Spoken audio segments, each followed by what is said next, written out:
This is Canon Fodder, episode 26, live from the frozen north. My guest this week is co-host of the Blood Satellite podcast, Dimes. How are we doing, Dimes?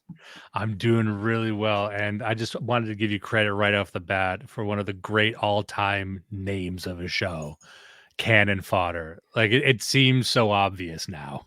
Thank you. And so a friend of mine, John Cinder, uh, he apparently had an episode of his podcast called Canon Fodder, and apparently there's another podcast called Canon Fodder somewhere out there in the ether.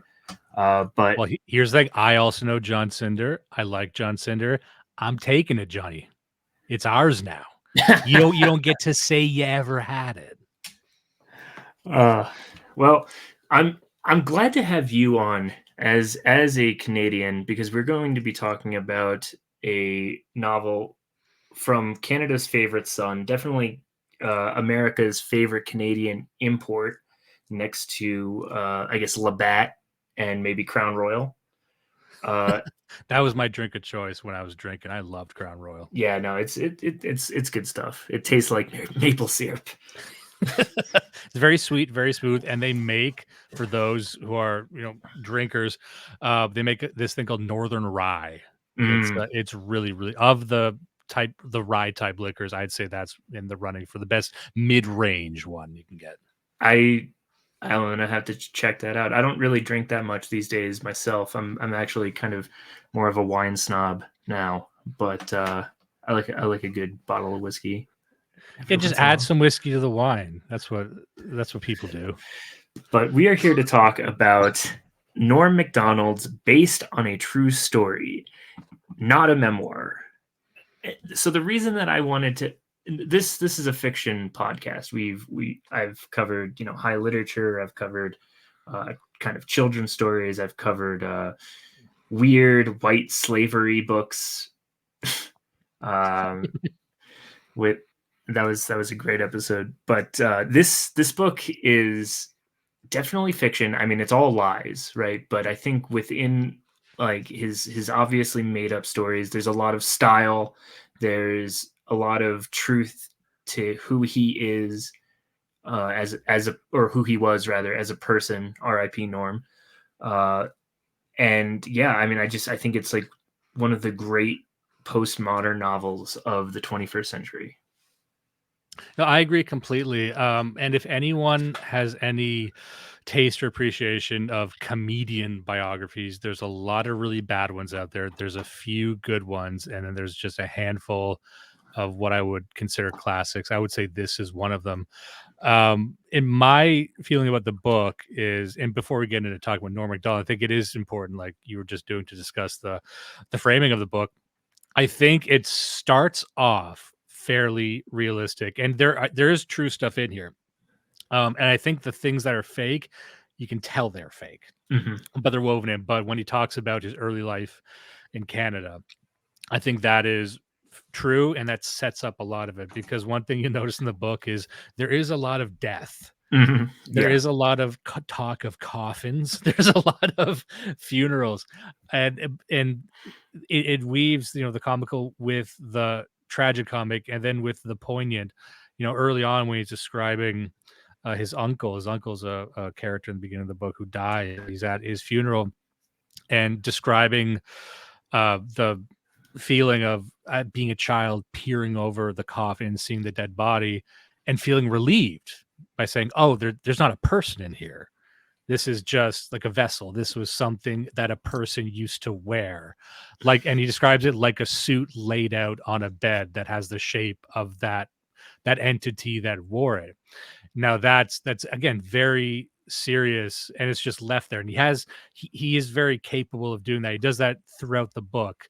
And I don't think a lot of other comedians would attempt that. I don't think they know how to have those thoughts, most comedians. I don't think Amy Schumer knows how to have a thought like that. I mean, how dare you compare the two? Like, how dare you? Okay, can I say I got the book in front of me right now. I got the hardcover. I purchased it. Oh, yeah. On the back, quote from Amy Schumer. I'm going to start you off pissed off. God. Okay, how fake does this sound? Okay, Norm is one of my all-time favorites, and this book was such a great read. I forgot how lonely I was for a while. What a nonsense What the fake. fuck? Didn't read it, but has to say a fucking thing. And this would have been when people gave a shit about Amy Schumer, so she's at the top. Right, right. She's I've got above Adam Sandler, who actually knew him. Yeah, I've got the paperback version. I don't know when it was printed, but she is not on here. But David Letterman is. That's so His fucking set, funny that she didn't make the yeah. paperback version. So David Letterman's is very, very, very funny. Thanks, Norm, for letting me be part of this Booker Prize for Literature quality effort. And again, a guy who probably knew him and cared for him, but also might not have read the fucking book. Yeah. But it's okay. He's allowed to. But yeah, man, his relationship with Letterman, that's because I go pretty deep with Norm, and I guess that's what you were starting off with. By, you know, as Americans obviously love Norm MacDonald. Everyone loves Norm MacDonald, but if you are Canadian, you probably have a relationship that goes further back than most. Because Norm found a lot of fame, especially near the end with his Norm MacDonald show, but fewer people would have been there for dirty work. Fewer people would have really liked him at Saturday Night Live. A lot of people misremember Saturday Night Live. Like, everyone remembers loving Bill Murray on Saturday Night Live, but no one did at the start. Like, but Right, everyone, you know. right. So Norm MacDonald was way, you know what it was? Okay, let me tell you my relationship with Norm MacDonald. Go ahead, yeah. And this was like me loving him, but knowing that no one else in my vicinity understood what he was going for. And this would have been his famous appearance on the roast. This would have been the Bob Saget roast. Oh my god, Everyone is so seen. good. It's what it's when brilliant. I saw it live, and this would have been on Comedy Central up here in Canada, in Ontario, where I live. And so I saw it live, and I was in a room of my family. So it's a mix of ages. And if you haven't seen that, you need to go see it right now. You can find it anywhere online. I'll post the link below. I'll post a bunch of Norm links because he was just my favorite. I remember every single joke he made off. I know the jokes he made, and then the edited ones they took out of it, because there's like a weird, you know, behind the scenes version that's floating around where he just goes up there, and everyone so far on that episode have been telling the most crude, offensive jokes. I don't want to get your show in trouble, so I won't. No, and I mean, just to kind of set it up, Bob Saget, right? One, he directed Dirty Work. Everybody knows that he was Danny Tanner on Full House, but his comedy career is the dirtiest comedian of his era. You know, like, he just said the most perverse, disgusting things for a laugh, and everybody who was on that stage that night knew him for that. And in fact, actually, the producers of the show, I have a little inside baseball myself. The producers of the show that night told all the comedians, "Hey, just bring out your dirtiest stuff," right? And Norm, being Norm, didn't like. He had stuff prepared. He had some pretty raunchy stuff prepared, but he didn't like being told what to do or what to say. So the act that we got from him was just a collection of old 50s joke book material that he just knew off the top of his head. You know, like, he said that he was going to take Bob Saget to a baseball game, or he was going to go see the Lions and the Tigers. So Bob Saget was sporting a shotgun. I said, what the H what are the you H? doing? That's right. What the H? Yes. Cloris Leachman, the great Cloris Leachman. They say she's over the hill. Cloris, you're not over the hill. Not in the car you're driving. Bob, if you get to the bathroom and the door says "gentlemen," ignore it and go right through. Pay no mind. Go right in. Yes. There's no door that says "scoundrels." There's this is one I think about all the time. It's sometimes like, yeah, there's times when Bob has something on his mind when he's wearing a hat. And so just imagine, again, I'm sitting in a room, a multi-generational salon. I'm the only one laughing. I'm looking around like this is the greatest, because you kind of get what's going on. Right. And my mom is like, it's so corny. I'm like, you bitch. I'm mad now. But that's the thing with Norm. Like, when you watch Norm, if you picked up on his wavelength, you got what he was doing. And if you like comedy, you can appreciate someone who's got a singular voice. And I think Norm MacDonald had a singular voice. I don't know of any other comedian that really matched that sort of dryness, but darkness, but also the wit, and then the utter mastery of timing. And that's an underappreciated skill in comedy, because everyone wants to rush to the punchline and they Mm-hmm. want to fumble the ball, and they make the fumbling of the joke part of the joke. But he was a master of sort of that classical craft of timing. And there was no one before. Maybe there's people before him like that, because he was a great admirer of older comedians, but there's been no one since then. And that really comes through in the writing of the book. Mm-hmm. Just to bring it to there, you also, for people who want to read the book but don't like reading because they're straight or whatever, there Right. exists there exists an audiobook that he reads. Mm-hmm. And people, I haven't heard that, but I hear that's an absolute treat to listen to. But if you just read the book, you will read it in his voice. Just something about this book. Like when I read Colin Quinn's book, Colin Quinn is another comedian I like. He wrote Yep. this book called The Coloring Book. It's very, very funny, but I'm not sure that I hear it in his fucking mush mouth voice. Right. But Right. when And I read this, like, it is the cadence, the pacing, there's something in here that captured his soul that I think doesn't really go recognized.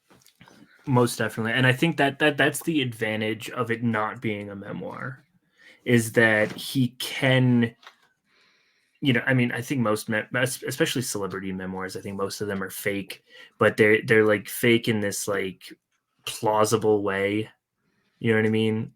Like Prince Harry has a memoir out where he's like it's called Spare, Oh right? yeah, yeah. And it's just like him complaining about being a fucking prince, Yeah, and like I how love how everyone hates him. his older brother is mean to him or something, and it's like you're just spare parts or something. It's like, It's at okay, least the other royals have the good sense to know that people don't care about that shit. Not really. But yeah, he's just like, no, everyone is going to want to hear this. right, Everyone's going to want to hear about how my wife, who everybody loves, was unfairly treated by everybody. yeah, and actually, do you know Tim Dillon? Because he's a Yes, comedian that I yeah. really love, Oh, I and love Tim Dillon. Yeah. his bits about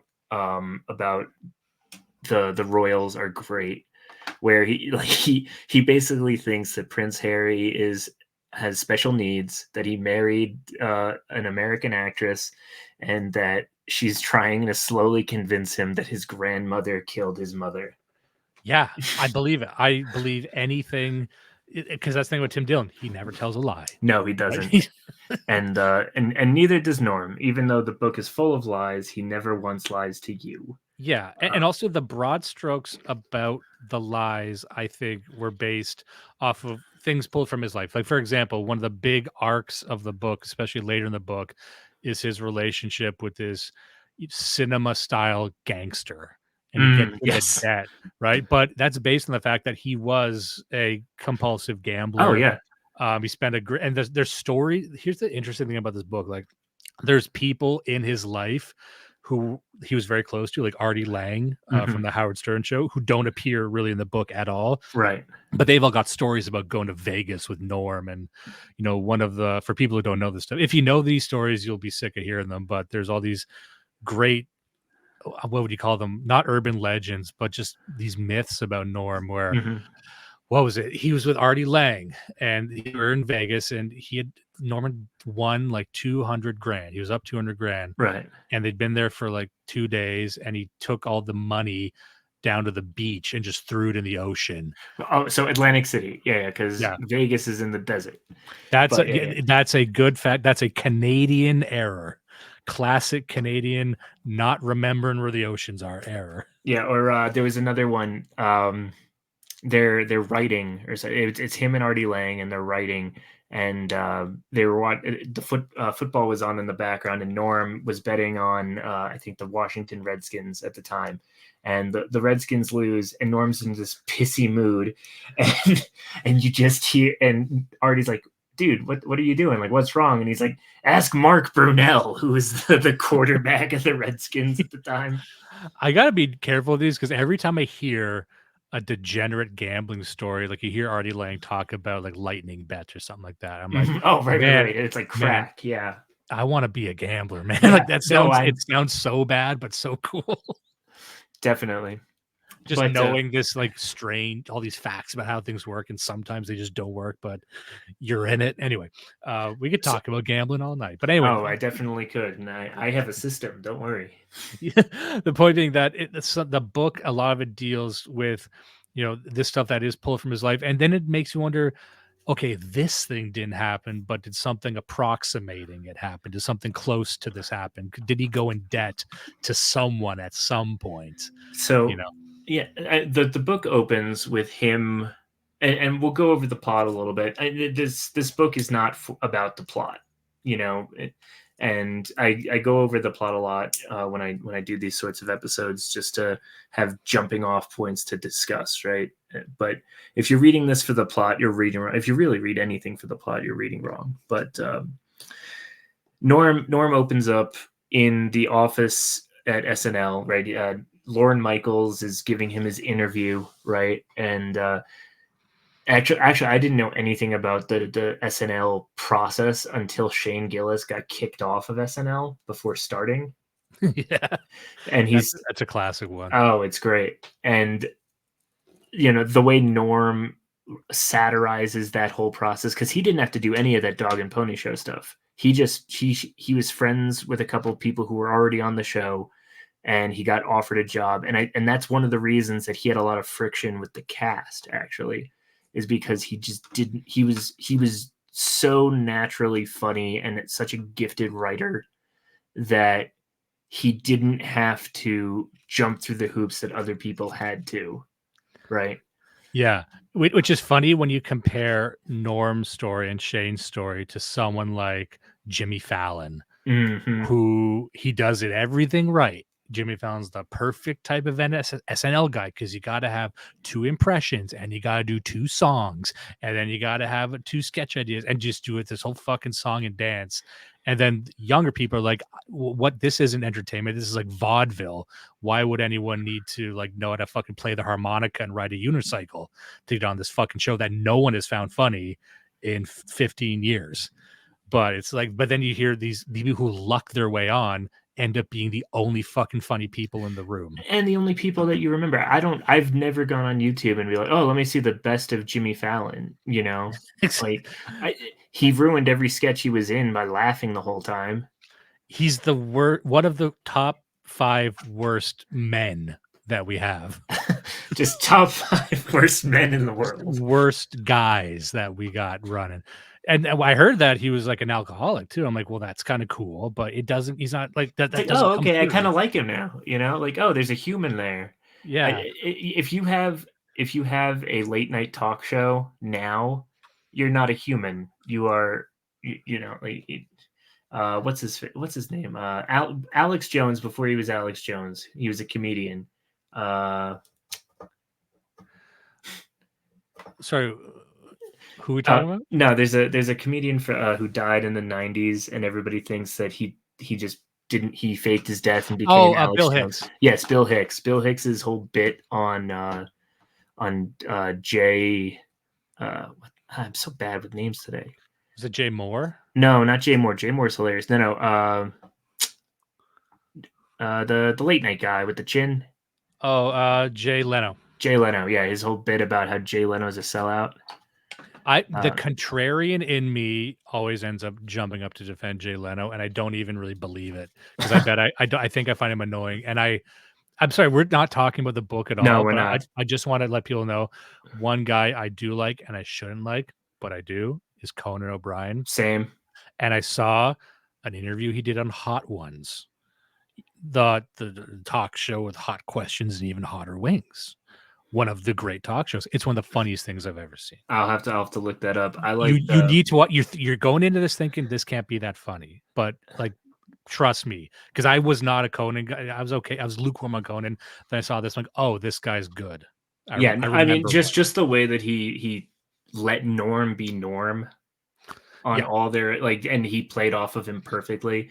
He was like if, you're a Canadian, so you don't really like baseball, but in baseball they have at the All-Star game the home run derby, and if you want to hit the most home runs, you have to have the perfect pitcher basically to lob you the perfect softball so that you can just ding it out of the park.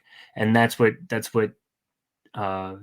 Conan was for Norm on those appearances. He just set him up perfectly, you know? Yeah, the people who got Norm, like not a lot of people got him. Not he didn't get invited on a lot, but like Conan set him up better than I think Letterman did because Mm-hmm. Letterman.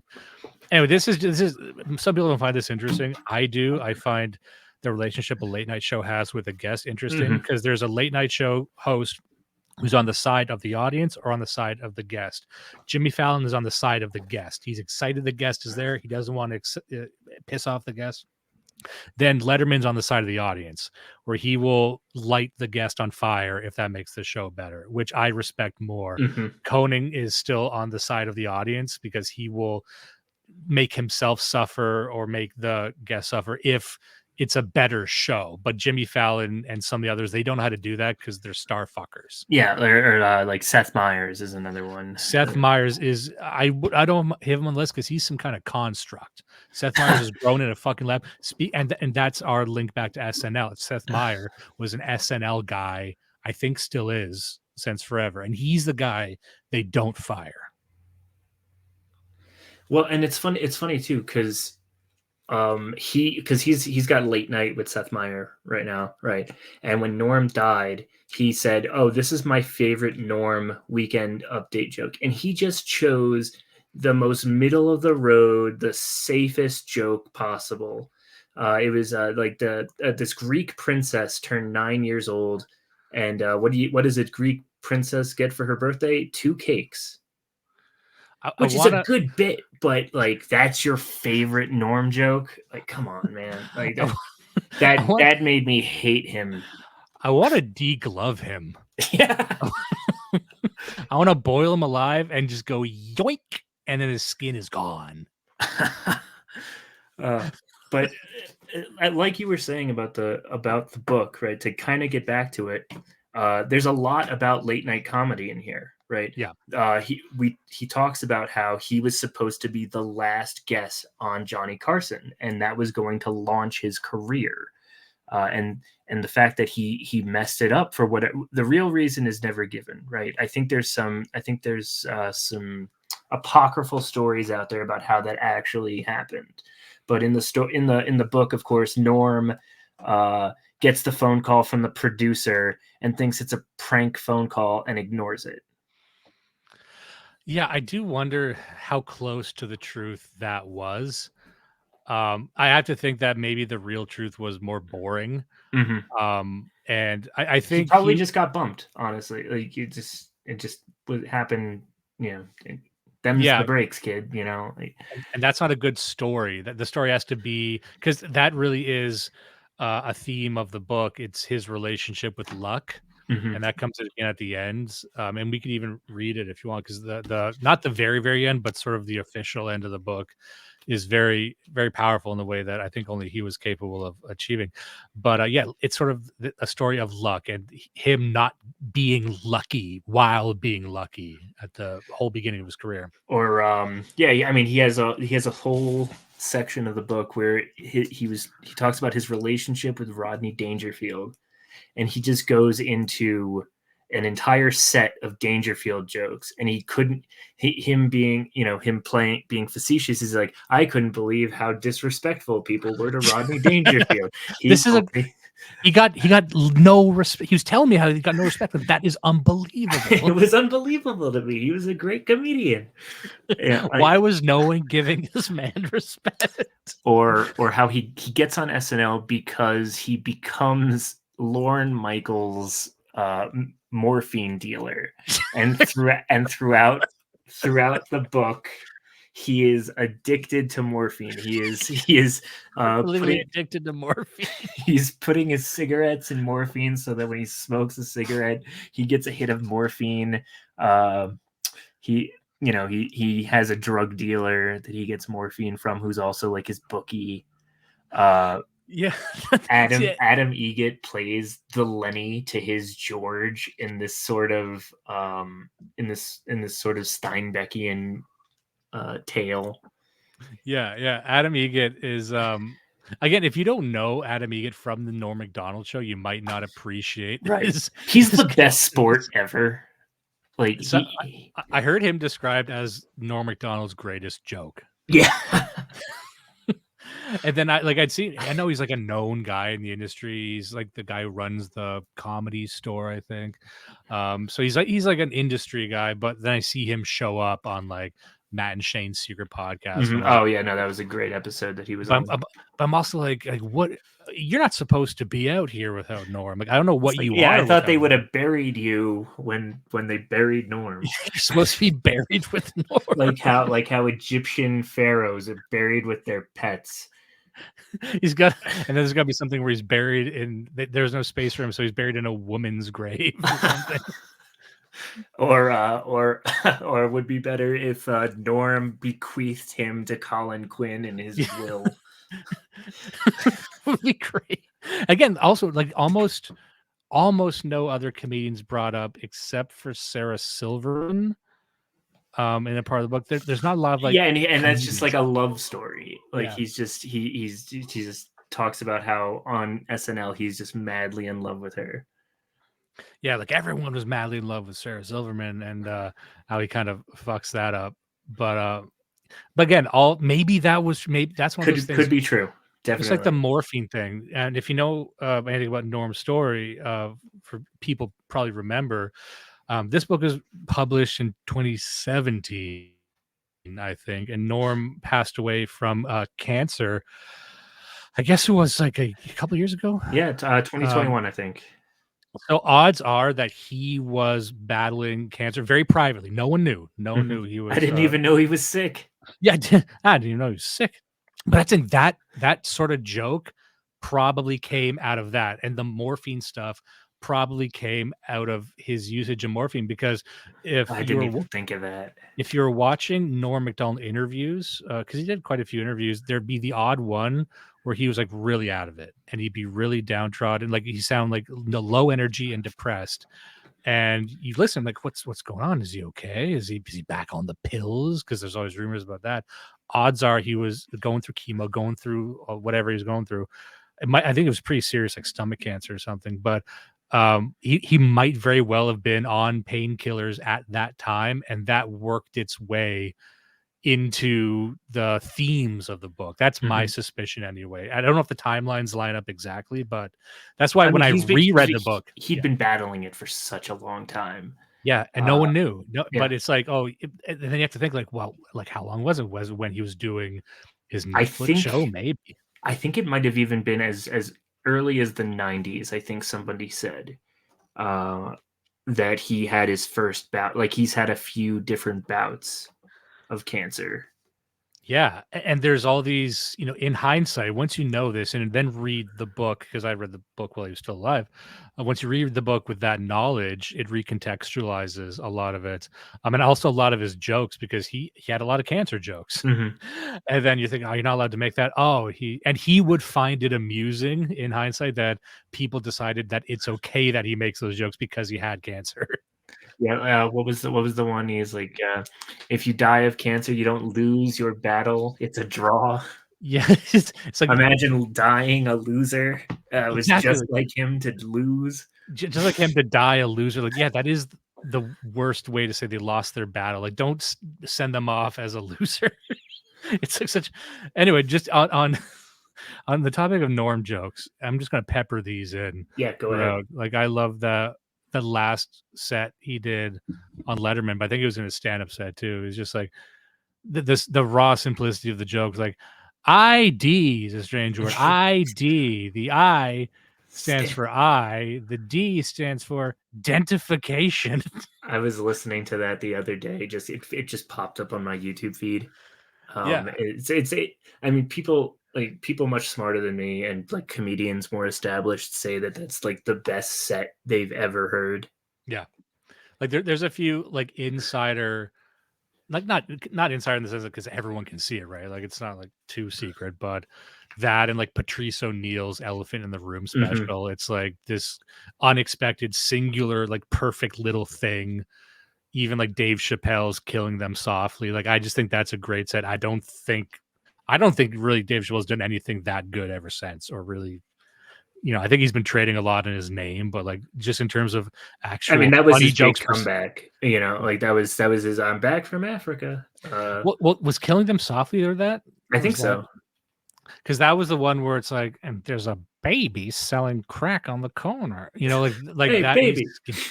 Yeah, like jokes per minute. That one is, and he's never done that again. And just like Norm, like there's just these moments that are like perfect in time. And anyway, I don't know if people are liking this because we're getting so far away It's from the book. it's fine. People will take what I give them.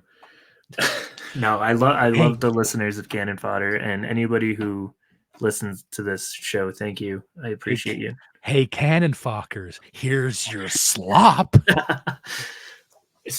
Before we move back to the book, speaking of Patrice, I quote the "Ain't that better" bit to my wife all the time. I think Where about that bit like once every 2 weeks. if I'm sitting on the couch just scrolling on my phone, she will do the "Ain't that better," and I just Snaking her leg around yours, like you're just chilling by yourself, and she why are comes you in. watching baseball? Why watching in the dark? Why are you watching? Like, let's watch something Don't eat that together. hamburger. Let me make you a sandwich on some dry ass bread. Yeah, it's that. Like honestly, a lot of the guys who are struggling with like red pill stuff or women's, I'm like, everything you need to know is in that Oh, special. he was, yeah. But I think my favorite joke from based on a true story is at the very beginning, actually, where he has this relationship with Uncle Jack. Yeah. And Uncle Jack is like his best friend until one day when he's 8 years old, Uncle Jack takes him to the woodshed and then he doesn't remember what happens next. And it's heavily implied. It is heavily implied that Uncle Jack rapes Norm, right? Young Norm. And the very next chapter, because he doesn't know what happens next. The very next chapter is "I forget," followed by another chapter that goes, "My family always would make fun." Let me pull it up so I can exactly tell this because it's brilliant. Uh, this is ages 13. Yes, age 13. Right. Those lost years of mine sure made for a lot of teasing from my family, I'm here to tell you. "Hey, Norm," my father would say as we ate our supper, "tell us a story from when you were 9, or 10, or even 12. Don't matter which." And I just, as hard as I could, narrowing my eyes and clenching my teeth, anything to try and force a memory to the surface. "Can't remember, Dad." And the whole table would laugh and laugh. And then my father would tell a story about me from that time, a story about me losing a tooth playing hockey, or me dumping a coal lamp into the tool shed and damn near burning it down, or me getting a hold of my father's 12 gauge and shooting 6 holes into the tool shed like it was some sort of dangerous beast. They would always be great, funny stories, and I knew they were true. I'd just forgotten them. That's all. So again, that's one of the things where I'm like, is there something there? Like Right, is that exactly. full of But it's also like that's such. I know, like lesser popular writers like Stephen King would have 500 words about being raped by his uncle, or like 5,000 words even, like, and just there is such literary merit to that, to his ability to tell a story. Yeah, just and I'm glad you brought that up because that's something that I've always struggled with, especially when I was younger, and even now, were overwriting, over-explaining, Hmm. what they would Hmm. call purple prose. And Norm, he did this in his joke writing, but also in his book. This is why he was such a fan of country music. And he said this publicly, like he loved country music, country western music, because it stripped down the essentials of what a song is. It got away, it blew away all the dust, blew away all the clutter, and made it as simple as possible. And that was his ethos with writing generally. And just even that line there, like I shot the shed like it was a great beast, and you get a visual of a kid with a Hmm. 12 gauge shotgun shooting a shed, and there's a power in there, the sort of like an effortless literary talent that comes probably from a lot of writing that we probably don't know about. But yeah, anyway, there's just a lot of depth to that, a deceptive amount of depth. And what I liked of the book is filled with that. Mm-hmm.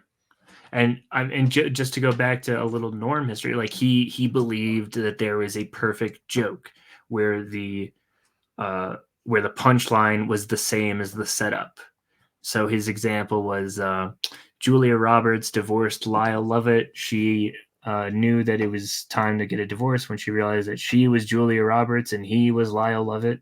Yeah, Or like there's a yippee, symmetry. Jerry Rubin died. Again, like a symmetry to that. And that's as close as you could get to doing that in a language where it would be understandable if you translated it. And that's something I'd always thought about growing up because I've been a fan of comedy and Norman and others for most of my life. And one thing that you notice if you're into comedy is like it doesn't translate across cultures very well. No, it doesn't. The stuff that does translate, it tends to be physical comedy. The Three Stooges tends to be funny anywhere. Mm-hmm. There's Bugs certain Bunny. yeah, there's certain things that work, but something Norm would be like, I'm gonna try and again wipe away the cultural context, the irony of it, because what he said about that, just to go back to that roast we were talking about earlier, people would say, "Oh, you're telling bad jokes on purpose," and he would push back and say, "Like, I think they're good jokes. I think they're funny jokes," and he is right. There is a very a stripped away symmetry and consistency to a lot of these corny jokes that even though it's not just blasting you in the face with absurdity, it made you laugh in that context, didn't it? It just like it made people laugh back then too. So I guess they're timeless jokes if you use them right. And then, so as he was he was a master of the stripped down joke. He was also a master of purple prose. You look at Oh something yeah. like the moth joke, or the frog that goes in for a loan. And like Yeah. he takes you on a Dostoevskian journey, uh, like more Kafkaesque even, right? Yeah, I Uh, think the moth jokes, someone had correctly pointed out that it was influenced by notes from the underground, I think. mhm. So, and I believe that. But yeah, he was like Russian literature, And like then, that very high up. but then it's just, oh, you left the light on, Yeah. like he's, eh, but the joke wouldn't work as well if he didn't do that. And the whole novel is one big moth joke. Yeah. And he's that joke doesn't even work as well if you or I do it. Mhm. It's Oh, no, gotta not be at all. him. It's gotta be that context. It's gotta be his face and his pauses and the fact that he lets you know midway through that this is going somewhere. Like there's little things there. And just again, just to make it relevant to the book is like that too. Because when you write, I'll give you an example of a fake book that gets it wrong. It's Jim Carrey's. You want to know another thing that gets it fucking wrong, and maybe people disagree with me on this? It's movies like that Weird Al biopic. Oh, I started that and I thought it was going to be good because of I literally, it was the first scene and the father just beats the shit out of the accordion salesman. Yeah, and I was like, stuff. oh, this is going to be good. But I was on a flight. I just started it and we landed. And the thing about that movie and that type of movie, it's okay. We're gonna take the facts about someone's life and just crank them up to 11, and everything's up to 11. So everything's so far beyond and absurd, and so Weird Al Yankovic is cast as this prodigy. Like it's not funny to me. It's not funny if it's just everything is raised too fucking high. And the Hmm. Jim Carrey biography, he did the same thing. He tried to weave fake stories in with his real life, but like he doesn't get it. He does because he's a funny guy. Jim Carrey's a funny guy, also a Canadian, also from around that era of comedy, but he doesn't have the literary background, in my opinion. That's, yeah. Yeah. So And he doesn't know how to tell this type of story. So not anyone can do it. Not anyone can say, I'm going to take my life story and add a bunch of cool, crazy stuff because it will sound welded on and false and like you're sweating with desperation as you're writing it and it's not enjoyable. I think, So like this type of book is almost more difficult to write in my opinion. I think Norm MacDonald was a math prodigy growing up. I And Yeah. it's interesting to me that math prodigies either become brilliant comedians or the Unabomber. I mean, depending on your sense of humor, Ted Kaczynski was also a brilliant Oh, comedian. yeah, maybe we'll talk offline about the comedy career of Theodore John Kaczynski of Chicago. Yeah, it's like, his writing, it needs to be read aloud before the goes through. It's still complaining about liberals. Yeah, That's it's always like, funny.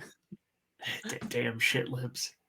Yeah, I remember reading the Unibar Manifesto, and I'm like, "Oh, this is just complaining about libs. This is pretty cool. Libs in the government."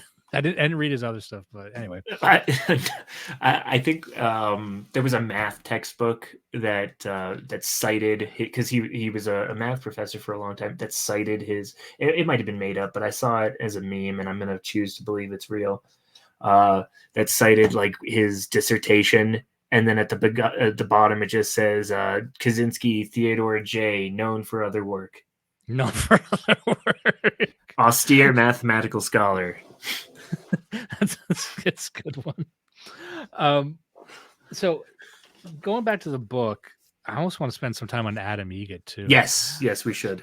I just love him as a character. So people know him from the Norm MacDonald show, which everyone should watch. I think it's still available. I think they took it Yeah, offline for a bit and put I it think back it's on on. YouTube, or I mean, like there's the I'm Not Norm channel on YouTube, has most everything. Yeah. So Adam Egget kind of became this character in the show, and Norman tells stories like, I met him under the Brooklyn Bridge whacking off guys for $5 a man. And then he kind of made that into the character of Adam Egget in the show. Like you'd said, this pathetic sidekick character who's always like sniveling and groveling. And I don't know if you can appreciate it as much if you don't know that connection, but I would love to see someone read this who doesn't know anything about Norm It's like, MacDonald. who is this Adam Egget feller? He must be made up. Why is he around this guy? This weird loser, Adam Egget. They get into a Dodge Challenger. Adam Egget abandons his family and his job, and because Norm tells him he's gonna hit it big. Yeah, and he keeps then he gets in debt with the man with the bad hair piece, I think is And then long shot Louis yeah. and that's a joke he told in real life, or yeah, like in his. I think that was a joke he told on the podcast. Even was that he tried to, he would make a bet, and he made the same bet as this mafioso looking guy, and he lost it all because that wasn't a mafioso guy, that was a long shot Louis. Who always bets the long shot and always loses. Yeah. Well, the funny thing is that even comes up at the very end of the book, which we don't need to cover right now. We can get to it a bit later because that last page mentions long shot specifically. But just going back to the beginning of the book, I wanted to just mention one thing that I have a real affection for like small town Canada stuff. Mm-hmm. And Norm, a lot of what you think about him is he speaks like a guy who's got an appreciation of Americana. He loved Mark Twain as well. Like he loved that Mark Twain's all over this book. Mark Twain, Hemingway, Dostoevsky, Steinbeck, definitely. Yeah, but Proust. And there are parallels to small town life in Canada, growing up on a farm, growing up. He mentions repeatedly in the book, and I believe this is true. Like he's got the soul of a laborer. Like he says, like I should have been a laborer, and I got very lucky doing this. But I really do think he carried that mentality and sensibility with him later in life. Sort of a humbleness and a workman-like appreciation of just getting up and doing the job, despite whatever addictions he might have had at the time. But I hope that's not overblown, or he's not just LARPing as that. I don't think he was, because he's really does seem like a small town Ontario guy from his demeanor. Yes, definitely. And I think he's not one to walk on airs, and I think I think it's probably. I mean, he talked about in his real life how he was raised by older parents, so he was around a lot of old people, a lot of death, and that grounded him to the world in a way that a lot of comedians probably weren't. Because the thing about, as soon as you get famous, like your Patrice O'Neill actually had a really good bit on this on Opie and Anthony. Like it's a beast that eats you and shits you out, and you just got to get back in line to Yeah, get eaten again. and everyone is running to get back at the end of the line to get back into it. Right. Yeah, Because once you're before you get shit out and after you get eaten, like life is good in the stomach. yeah, and there's no shortage of people who wanna line up every single day to do that. But yeah, like, speaking like you were just describing, Norm always seemed, and this might be unfair, but he always seemed like the opposite of someone like, Dennis Miller.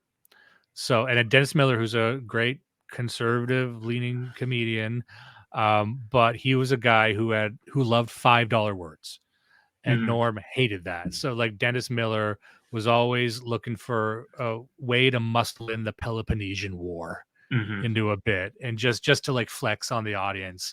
And Norm never wanted to do that. And so I Right. really do think there was a deeper appreciation of humanity that comes through in his writing, that he's not trying to put on a spectacle and not trying to Mm-hmm. seem smarter. And you mentioned Bill Hicks earlier, and Bill Hicks was a breed of comedian that was trying to, you know, elevate himself above the audience. I always say that some comedians have this attitude where everyone in society is stupid except the people in this room right now. Mm-hmm. Yeah. Yeah. And George Carlin was the master of that. Like, Oh, everyone's stupid except us, it's right? Like, like I've got, the older I get, the less patience I have for that type of guy, and the more appreciation I have for someone like Norm Macdonald. I think it's also Norm knew at a young age he was smarter than everybody else.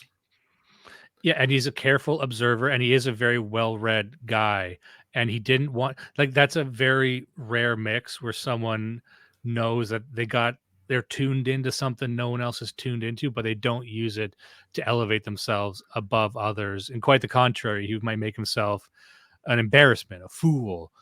But anyone who's ever met him, anyone who's read, like, you read this book, you're like, oh, there's a highly intelligent person who wrote this. And I know this because I've read what these other fucking morons have written, Mm-hmm. and they're trying to sound smart. Olivia Munn really wants to sound smart. She wrote an autobiography at like 29. Who does that? A sociopath. A lot of these people are fucking sociopaths. Amy Schumer might very well have 3 autobiographies.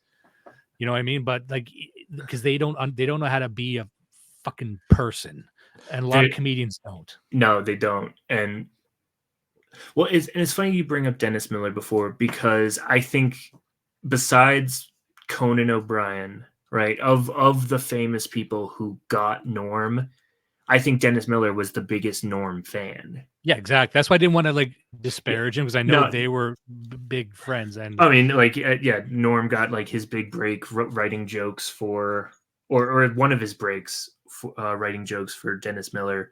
Uh, Dennis Miller, you're right. I mean, he had that political talk show for a while where it was like, I think it was an HBO show where he got to just like riff on whatever. And like, he definitely tried to take Weekend Update with him wherever he went. Right. yeah, I guess he would be like the conservative version of Bill Maher at the time, because Bill Maher was Yeah, doing that yeah, a little exact bit, same but thing. less so, less smarmy. Like whatever. If liberals like smarmy max, then what would a conservative do? I guess like the conservatives have like this inferiority complex to liberals when it comes to education, so they're going to try and use as many $5 words as possible. New rule: be gay with your dog.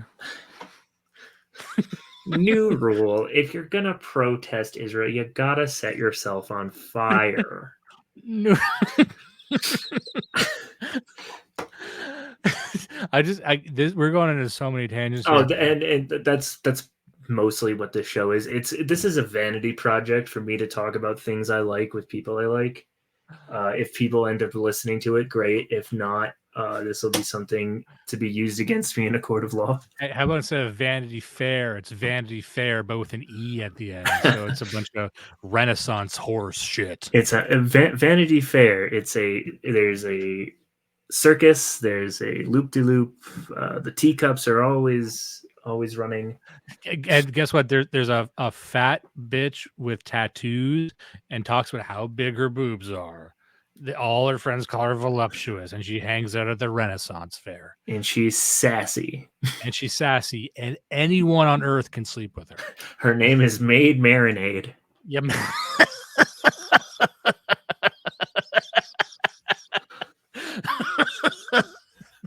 Fuck, that's good.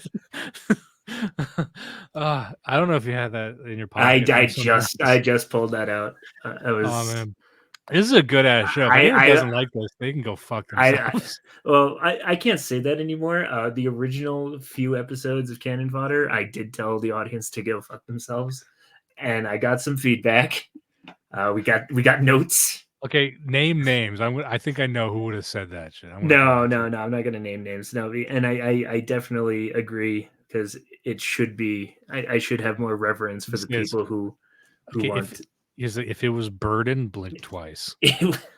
Well, luckily I'm not. I'm not. Actually. New rule: if you go on the Daily Wire. New rule. What a great guy to just clown on, who's still just going. Oh, and the worst is people who see him making like common sense points from 20 years ago, and it's like, look at how he's evolving. You know, he's becoming based and heckin' red pilled like us. We're gonna capture some industries. It's like, now that a third of the people in America are getting raped, he's like, whoa, something went terribly wrong. Another side tangent, right? Because we're just this whole show is tangents. But did you see his episode on Joe Rogan?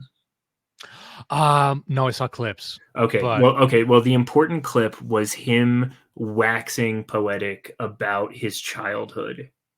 He's one of these guys who's not good in an impromptu situation. Mm-hmm. Like when he's just going off. But the way that he talks about, he's like, oh man, I had this idyllic childhood. We could stay out late. We didn't have to worry about anything. There were no kids on milk cartons. There was no crime. You stayed out till dark. You came in when the street lights came in. You couldn't buy that today. And it's like, yeah, you can't buy that today. You sold it. Yes. You specifically sold that down the river. Guys like him.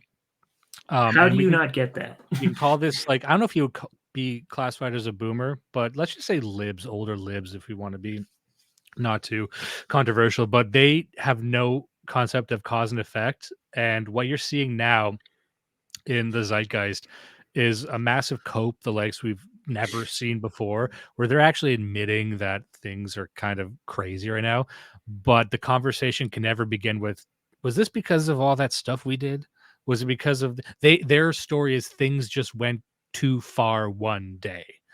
But what does too far mean? Too far means you were on this one track and then it just kept going a bit too far. But like, you have no opinion on that track that you built that led you. It's like the great Anton Chigurh says, if the rule you follow brought you to this point of what value was the rule. Definitely. So his whole thing he's selling right now is like, things are kind of crazy now. I'm like, no, you got everything you wanted. Yeah. And now you need to answer for it. Okay. So have you ever read Watchmen? Yes. Okay. So the part where Night Owl 2 goes, what happened to us? What happened to the American dream? And comedian's just like, what happened? It came true. You're living it. This is it. And I think about that a lot.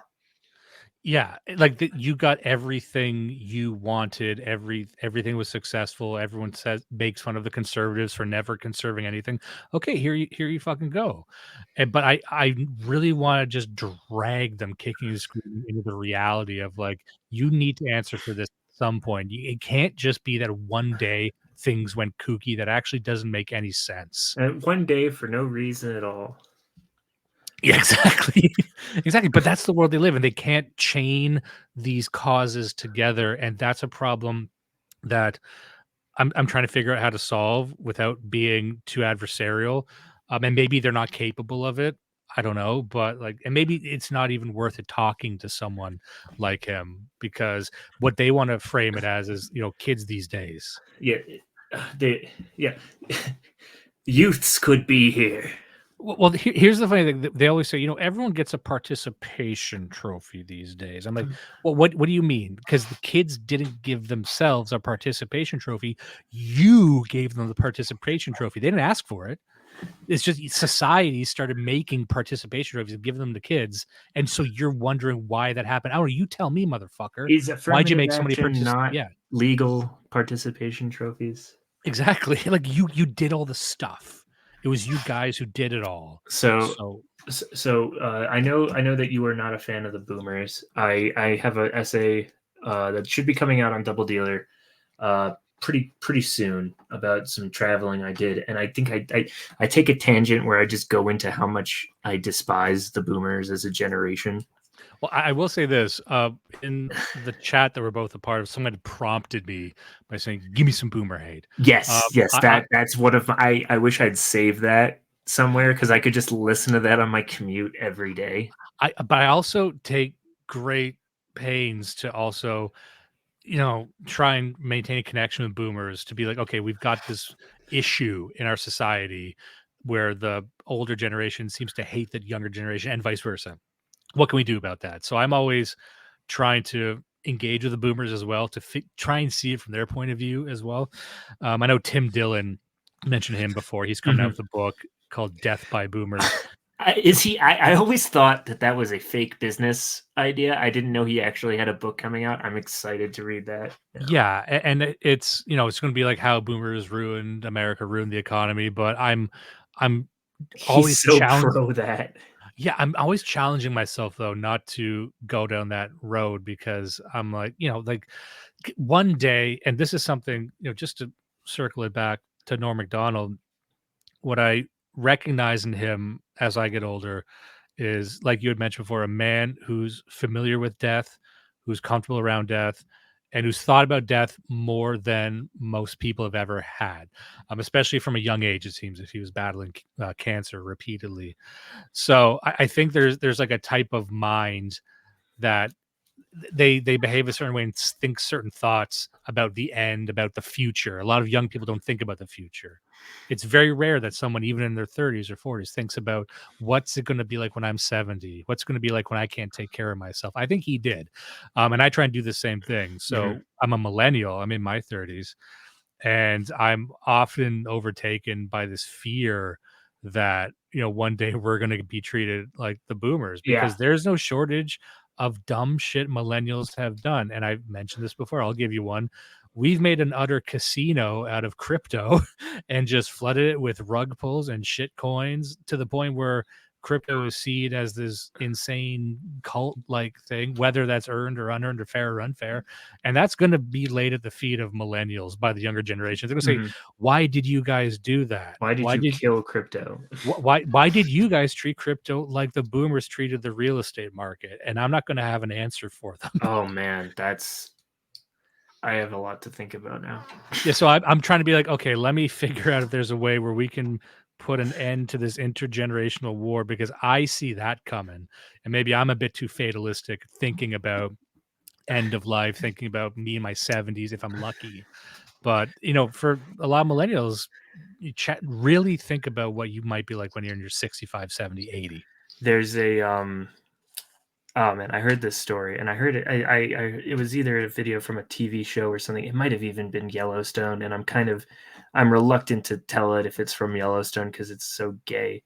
It's like, But hey, guess what? I've watched all of that horse shit too. yeah, So I'm with they you. talk about a show that had such promise from the first episode. It literally just goes beat for beat with The Godfather, but with cowboys, Yeah. and then And like just I'm like, okay, I'm like I'm I'm I, like hell yeah, I can dig this, and then it just girl boss too close to the sun. that the character of the sister, what's her Mhm. name? You Death. know the one, Beth. I'm like, fantastic actor, Mhm. Fantastic performance from her. I Terribly hate written character. I hate her character, and I hate the situations she gets herself in that not only make no sense, but actually don't serve the plot. They Why just aren't you needed dead? like a mic drop. Okay, Yeah. can I sorry, a Yeah, tangent go within ahead. a tangent within a Yep, yep, tangent. yep, yep. The one scene where she tarts herself up, and I forget the context of it, but she's going to visit someone in prison, and to she's pretending she's gonna fuck him, and then she just delivers like this mic drop moment where she tells him like, "I'm gonna ruin you, and you're gonna be in here forever," and just like laying into him, and he's got nothing to live for. And I'm wondering, why doesn't this hardened criminal rape and kill her if that is the case? If it's the case that she's in there alone and she's delivering the information that she's ruined his life, there's nothing you can do about it. It's like at that point, just rape her. Like it doesn't make Yeah. sense in reality that he would Well, just be and there, just thunderstruck by her that's my mic drop moment. that's my problem with a lot of modern writing is that your villains can't be evil. Yeah, You know, like even in The Walking Dead is a good example. Like Negan or whatever is like the big bad because he kills a bunch of people and he like does it in like this psychopath sort of way, but he doesn't. There are lines that you would think a stone cold psychopath would easily cross that just modern writers can't cross because they don't want the backlash. yeah. They don't. People will blame the show. Mhm. People will blame like the writers of It's like why did you make you're promoting rape culture or something. Like that scene where Beth goes to the prison reminded me of Arrested Development, yeah. where the sister goes to prison wearing the slut Yeah, shirt. it's amazing we haven't talked before because we've watched all the same Well, stuff. I'm almost certain that everybody in this side of things is just me with different haircuts. Yeah, that's this is all just an extended fugue state. Yeah, uh, I've made you all up in my mind. I feel bad for people because we're getting further and further away from the book, but That's I'm hoping it's thematically connected at least. I think I've every episode has had tangents and a lot of them, and people have seemed to respond well. So if you're still listening, thank you. We'll get back to the book now. I wonder if you wanted, before I forget this, just the end of the book. It's this chapter just called the final chapter, Mhm. and as I was skimming the Yes. Yes, and definitely read that part because I think that is if this book or if his life even had a thesis statement, if lives have thesis statements and not in like a middle school way, I think that last paragraph kind of does it. yeah, there's a last paragraph. I'm going to read a bit before it just because I think this is the most serious he gets in the book. Like Mhm. there's a couple of like silly chapters after that, I believe, that kind of tie together the jokes and stuff of the book. But this is sort of like his serious end of it, where he says, I'll just read it. It says, I think a lot of people feel sorry for you if you were on SNL and emerged from the show anything less than a superstar. They assume you must be bitter, but it is impossible for me to be bitter. I've been lucky. If I had to sum up my whole life, I guess those are the words I would choose, all right. When I was a boy, I was sure I'd never make it past Moose Creek, Ontario, Canada. But I've been all over the world, except for Europe, Asia, Australia, Africa, and South America. Oh, and Antarctica, but that's really splitting hairs. I mean, how many people have ever been to Antarctica? I never expected to be any more than a common laborer, and I would have considered myself lucky to have achieved that. But I was blessed with so much more. I'm a stand-up comedian and have been for over a quarter of a century. I performed thousands of hours from a small club in Ottawa, Ontario, all the way to a small club in Edmonton, Alberta. Sometimes I get big laughs and think I'm the best stand-up in the whole world, and other times I bomb and think I'm not even in the top 5. Before I was famous, I had a whole bunch of jobs where all I needed was boots. People would look right past me, or if they did look at me, it was with a mean look. But when I got famous, people would look at me and smile and wonder where they knew me from. If they flat out recognized me, they'd laugh and dance like they'd won a prize, and I'd just stand there and smile and feel warmth from their love. So the fame made the world, which is a real cold place, a little less cold. As for my gambling, it's true I lost it all a few times, but that's because I always took the long shot and it never came in. But I still have some time before I cross that river. And if you're at the table and you're rolling them bones and there's no money in playing it safe. You have to take all your chips and put them on double six and watch every eye goes to you and then to those red dice doing their wild dance in freezing time before finding the cruel green felt. I've been lucky. I think that's just a fantastic way to really summarize his life. Yeah. And yes, there are a couple chapters after this where he wraps up the narrative and he wraps everything up in a nice, neat bow. But that's really the ending of the book. There's a theme, not a theme, but it's I almost want to call it a gimmick. And I don't know if I like this as much. I know it's integral to the plot, but I didn't like really the ghostwriter. I loved it because he made up a ghostwriter. Yeah, and the ghostwriter, for people who haven't read the book, the ghostwriter sort of ends every chapter with his own thoughts as he's working with Norm And writing the book. and because he's a ghostwriter, he ends up becoming Norm. Yeah, exactly. And that ties up the plot where the gangster is looking to kill Norm for stealing money from him. So he ends up killing the ghostwriter. And the ghostwriter by that point is he's so far past broken that he welcomes death. Like I said, there's a lot of death in this book. I don't know. I don't know how you can't love that, but I mean, to each his own. No, I liked the theme. I just didn't like that. I don't know. I just didn't like the. It is a little jarring. It doesn't quite fit the rest, but it's just such a good addition that I don't care. I don't even know what I would rather it be, but when you notice it at first, it's like, okay, chapter over. Here's a message from the ghostwriter. I'm like, okay, so it's going to be the messages right now, story within a story. It ended up being good. Maybe I would have liked it integrated differently. I don't know what I'm even saying, but maybe different chapters, like whole chapters devoted to the. I don't know, because it would have been interesting seeing the notes like interspaced maybe a bit more throughout. I don't know. Maybe because it's like, I read something like David Foster Wallace or these guys that have these large digressions in footnotes, and there's a lot there in Infinite Jest. I'm kind of working slowly through it because it's just so big. So you're one of these guys that's reading Infinite Jest, eh? Oh yeah, I mean I'm a sad boy. I've got it on my shelf. I've had it on my shelf for like 4 years. It really props up my coffee table well. It really ties the room together. It sounds good. Like I'm sure it's good. So far so good, but like I can't imagine another 1,000 pages of this. Within literary circles, sometimes it seems like liking David Foster Wallace is like liking Quentin Tarantino. Like I don't know if I'm allowed to like him because otherwise people are gonna like make fun of me for liking an obvious thing. That's that's why I enjoy my buddy Astral, who just talks a lot about both of those guys, and very intelligently. He has a lot of good things to say about them.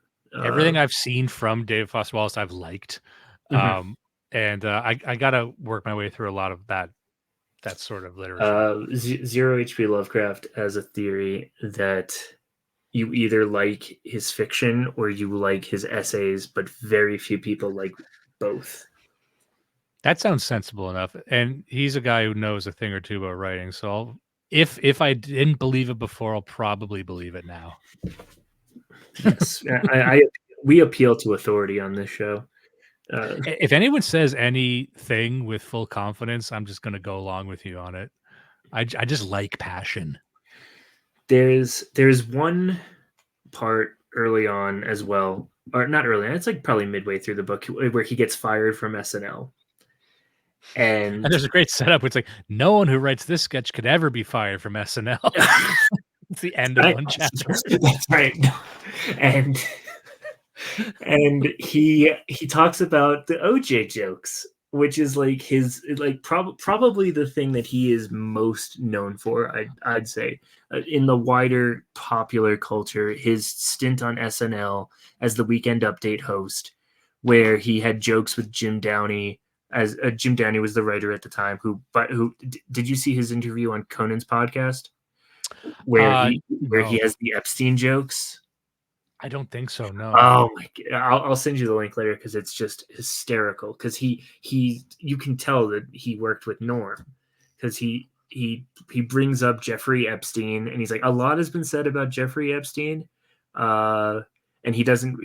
I'll send it to you because I'm going to butcher it right now, but it's terrific. Just speaking of the OJ joke, before I forget, I just saw a clip like a few days ago. I don't know what drew me to it, but I never seen OJ, never seen Norm Macdonald doing the OJ joke. I think it was at the ESPN Awards, the ESPYS. Oh, unless you kill your wife and a waiter. Yeah. So he just tells, then the crowd full of black people. And then if people don't remember this at the time, I'm old enough to kind of remember this. I was very, very young, but I remember like the society was divided where like nearly every black person either believed or wanted to believe that OJ was innocent. And so like him doing that joke to a room full of like black athletes, like you see them like shaking their head like that is not cool. It's like, what? That's a different world entirely. You know? Yeah. Ken Griffey Jr. was probably my favorite baseball player of my lifetime. I mean, I really got the end of his career when I started watching him. So like his peak was probably the 90s, and he was pissed at that joke. I know. He was so mad, and that's kind of made me rethink my liking of the guy. Well, because it's like, what part? I can imagine. I mean, of course, OJ did it. I mean, come on. Well, because I can imagine a Norm MacDonald type joke after OJ passes, where I don't know how to structure, but it'll be something along the lines of, OJ's greatest crime is never catching the man who killed Nicole Simpson like he vowed he would. My buddy on Twitter, your Odinson, or I don't know how to say it, but he had probably the best joke. It was an edit of Norm at the pearly gates in heaven, and he's like, OJ died, are you sure? I don't see him anywhere. This is what I love about Norm, and I don't want to get too meta with this, but watching Norm become not a meme, but deeply imprinted into the cultural zeitgeist has been a real like dream come true for someone like me, because I watch a lot of these guys carefully.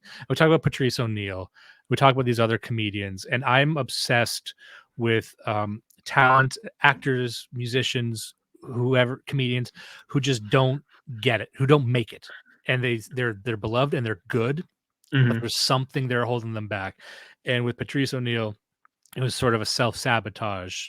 With a lot of these guys, it's self-sabotage. Oh, it always is, but there's also like a refusal to compromise, and I think that gets masked as sabotage. Yeah, but watching Norm, like Norm, by all accounts, could have been buried. As there's a lot of comedians who are good and are legends among other comedians, and maybe even Rodney Dangerfield. Maybe Rodney Dangerfield, ironically, never got the respect he deserved in passing. You know what I mean? But Norm is just this example, this archetype of a guy who did break through. He became, in my opinion, legendary status in a way that, you know what, maybe I don't think Jerry Seinfeld is going to get to that level. No. And maybe that's a big claim, because who's bigger than Jerry Seinfeld? But like the fact that people Jerry Seinfeld's great, he'll tell you himself. Yeah, but yes, I like it. But before I lose this train of thought, like Norm, the essence of Norm has been grabbed by not just us on the fucking schizo right, but the younger generation, the internet generation, who maybe had no business liking that sort of thing this much. But I do think they're going to carry him. There's always going to be a Norm joke lurking around the corner for everything, and that's special.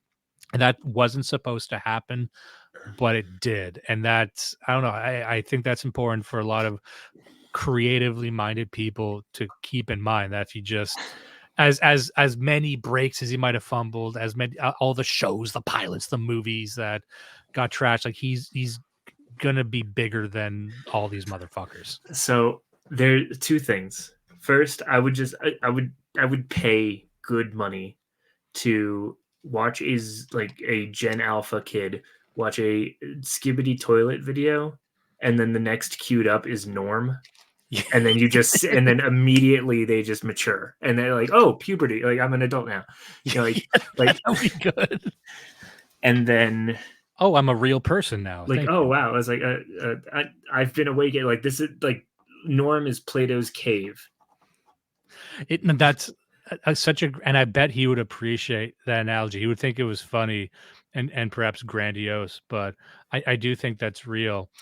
And again, maybe Tim Dillon ends up there one day. I don't know.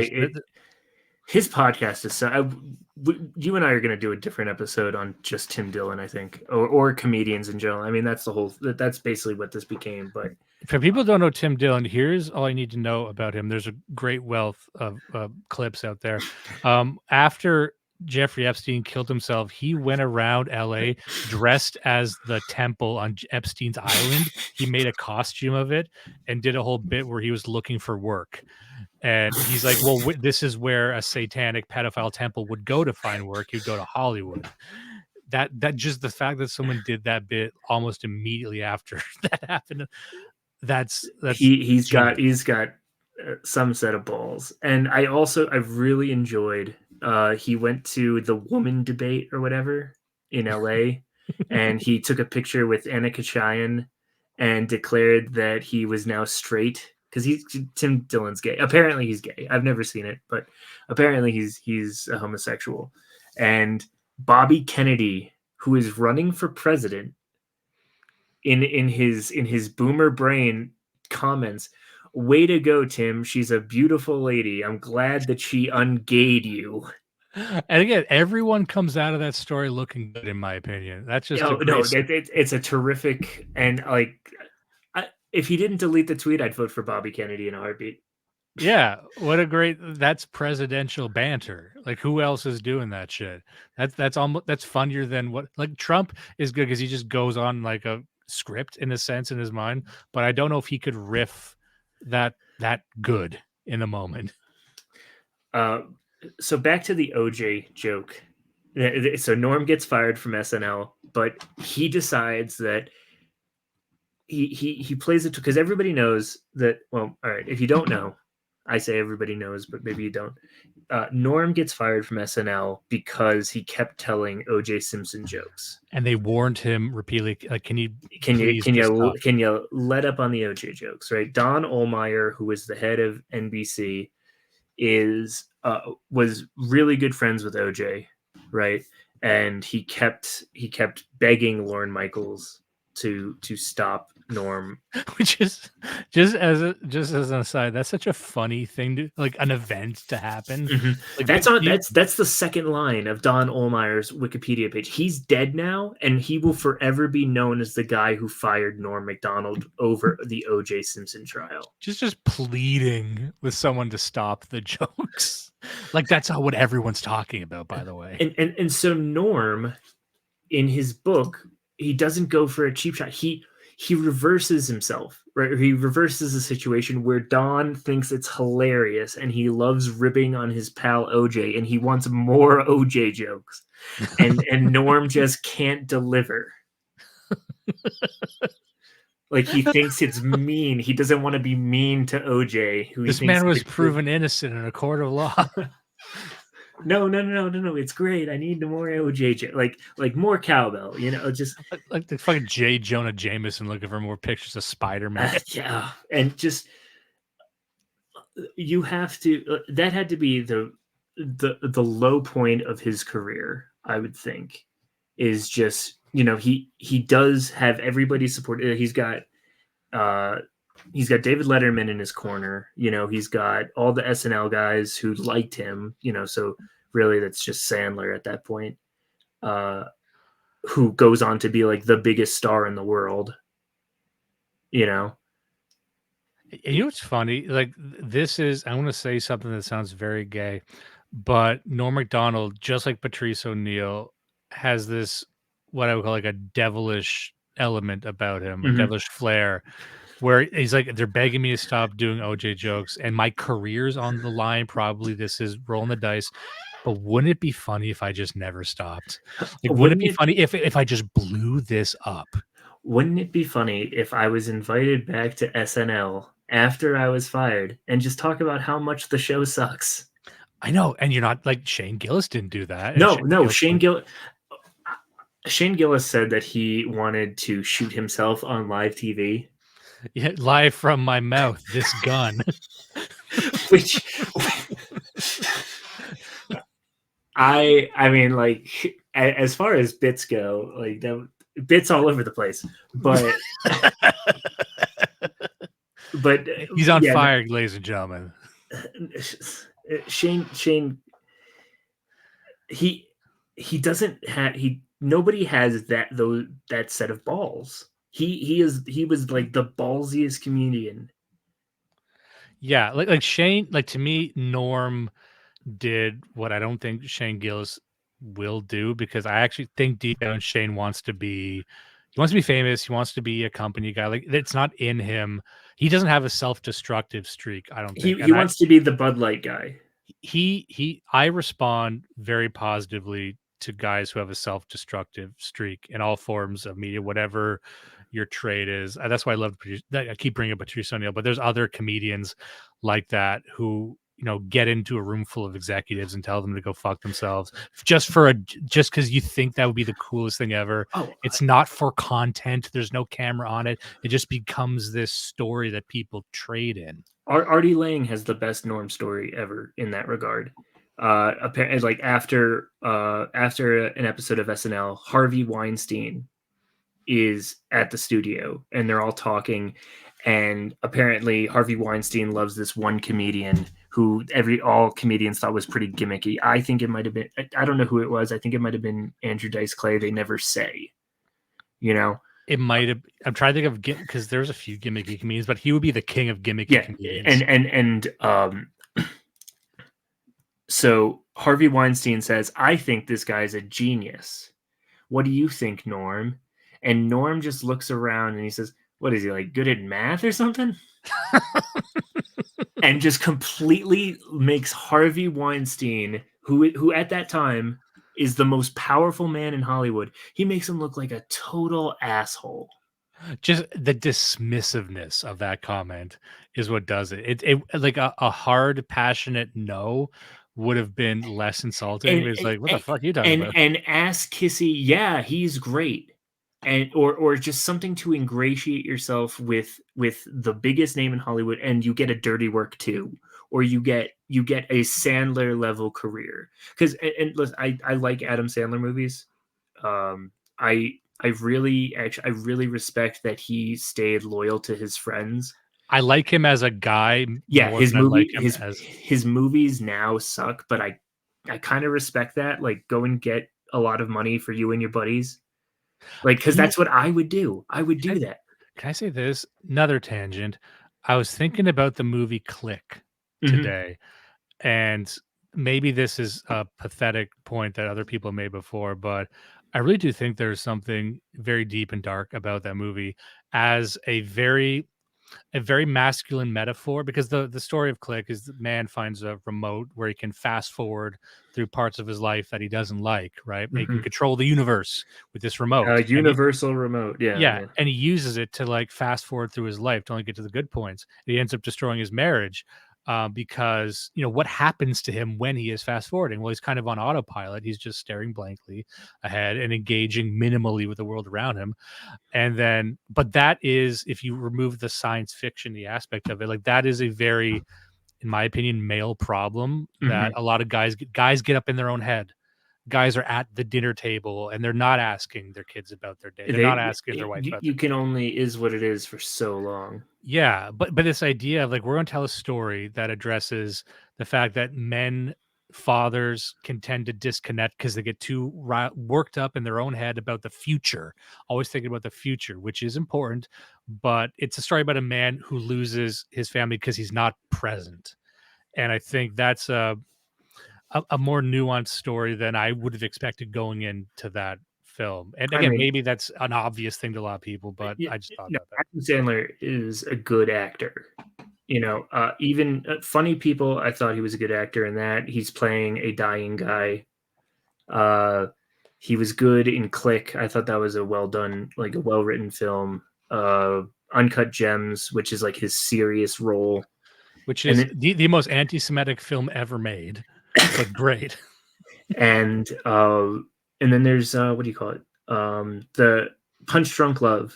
Yeah. by Paul Thomas Anderson, and Every so he kicks ass in that movie. every so often he does it just to prove that he can. Yeah, no, it's literally just a fuck you to people who dismiss him as the water boy.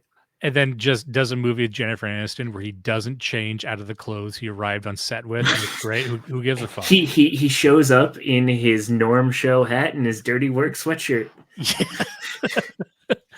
Oh man, this is I very rarely do I get to talk about comedians like this. Even on our show, we don't talk about that much because it's you and I have clearly seen the same stuff. I love I used to fucking religiously for a while watch old clips of a Tough Crowd with Colin Quinn Mhm. on YouTube. That's his old talk show. Yep. If anyone doesn't know what this is, for those who are still tuning in, it's this amazing time capsule you could find on YouTube. So there was this late night talk show with Colin Quinn, where he would get a bunch of comedian friends around and they discuss the news. And then you'd have a lot of the Opie and Anthony guys, you'd have your Jim Nortons, and then you'd have your Greg Giraldos, a lot of the roast guys around there. R.I.P. Greg Giraldo. Guys like Mark Maron, who just have never changed since like the early 2000s, just the same type of guy, same type of bullshit jokes. But it's a time capsule because you can find the original. It looked like it was ripped from a VHS copy. Mhm. Someone just uploaded it from YouTube, so they recorded it off TV. So you get all these old commercials, and you get this show that, in my opinion, captures the post 9/11 vibe in a way that nothing else does. Like you could see what were they really talking about in regards to terrorists, Al Qaeda. Like what could you get away with then? Was there maybe a vein more of patriotism? Yes or no? What does that reflect? If I had you for another hour and a half, I would, because I have religiously, like you have been listening to that or watching that. I have been listening to Coast AM with Art Bell, Oh, and it's so good. I have been listening to the old Opie and Anthony shows, especially the ones with Patrice on them. Yep. And Okay. The more things change, the more they say this. Like it's jarring, and it's like this weird nostalgia, but also just nothing has changed. Nothing, because I mean, right around you can hear what the reaction when Barack Obama was elected.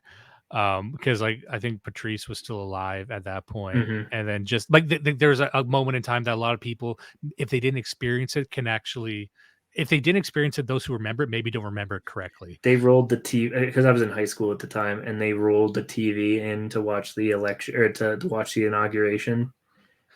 What an odd time! Like if a lot of people just don't remember. A lot of people don't remember COVID either, but a lot of people just don't I remember that. remember. I wish we were back in the good old days when the only time they rolled the TV into the classroom in the middle of the day was to watch a space shuttle explode. It'd be fine. They rolled in because they knew it was going to explode. Like, watch this shit. kids, Big Bird's about to die. Hey, you ever seen a national tragedy? Hey, Timmy, doesn't your father work on the 93rd floor? One of the best Opie and Anthony bits, another tangent within a tangent, was it was with Patrice, and they were just doing a segment about daydreaming. They're talking about how guys have this ability to daydream. Women don't have it. Men can just sit there for an hour and run a weird scenario in their mind, like a film. And maybe some people don't have that ability, but a lot of guys do. Shape And then rotators.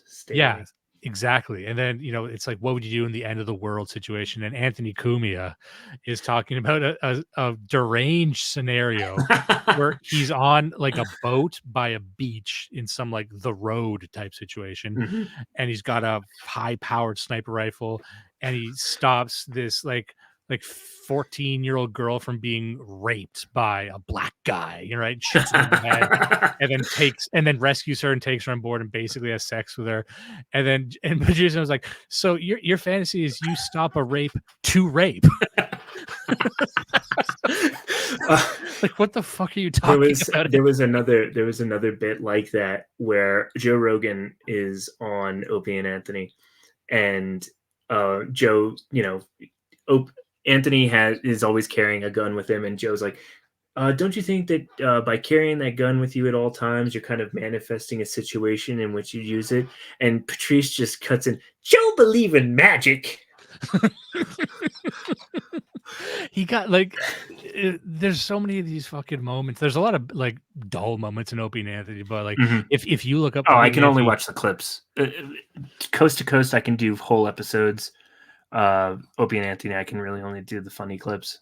coast to coast, maybe they need just a clipper in the mix. But I'm like, every time I listen to the original Art Bell stuff, like there's so much good shit in here, and there's so much It, stuff that gets referenced, and it's perfect. and it's funny because there are clearly there are episodes that are that they just won't release. You know, Really, I don't know. I didn't go that deep with it. Do you know they. which ones? I mean, like there's no Alex Jones episodes.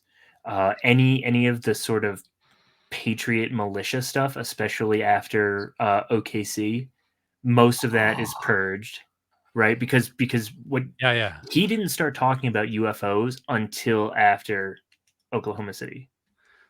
It was Really? mostly like sort of a Republican talk show. He like his weird strain of normie libertarianism, but like it was very political, and he was very supportive of certain movements. And he happens to see a UFO in like 95 or 96, and suddenly that's what the show becomes. See, this to me is I don't know if anyone else has talked about this before. That sounds like an episode in itself because that's I've never actually heard that before. I mean, even like you can't most of the episodes. There's only like a handful, like Spotify, and even like the collections on uh, the archive.org, right? Have like almost all of them, right? But you can't really find anything from before 95. There's a few, and most of them are like John Lear, who was a Mirage man. He was a Fed. He was a plant. Uh, yeah, it's bizarre. You have me on Blood Satellite, and we'll Yeah, we'll yeah, talk about Coast to Coast. absolutely. I desperately need to hear more about this because I'm a fan, but I haven't got Oh, as deep as the it's show. theater. Like as soon as you just appreciate it for theater, then you can kind of become a fan again. But once you see that it's almost like there's so much like professional wrestling type shit going on with the way guests are lined up, and like obvious hoaxes, that you think that he's not that Art wasn't in on it, but he was in on a lot of stuff, unfortunately. Oh man, we got to go deep in this. We've got again gotten so far away from the Yep, book. I most apologize for definitely. being. No, no, and if you made it this far, I think I gotta go. No, So that's perfectly fine. I think we're gonna end it here. Dimes, I want you to tell all the people where they can find you. You talk about stuff like this all the time on your podcast, and I want if people are discovering you here, that'd be cool. But there's no way. Oh, thank you so much. I think the easiest place to find us is at bloodsatellite.ca. There you can find all the full episodes of the show. We do a lot of what we talked about here, but we also do interviews on that show as well. And all the clips are there as well. I'm on X at Legally Ironic. You can find me there. I also have a site of my writings called the Vanguardist Journal. That's vanguardistjournal.com. Yeah, and that's about it. You can also find links to like our special paywall show where we discuss different Substacks and a lot of the big events in this scene. And usually what I like to do is like take two Substacks where people are kind of like debating each other and then sort of explain that to people. But Mm. anyway, I know you got to get going soon. I don't want to take up too much No, more. no, chill away, and I'll make sure that all those links are below. If you've listened to this, thank you. This is definitely. I mean, you knew what you were getting with a Norm episode. I'll say that. But this is a vanity project for me. This is a way to get people to maybe invest in Double Dealer. If you like Double Dealer, if you like this podcast, buy a magazine, buy a subscription on our Substack, support the show. We take no money. We give it all to the artists and the writers that submit to us, and we're just trying to put good art out there. I'm not very good at ending shows, so I'll just say insert ending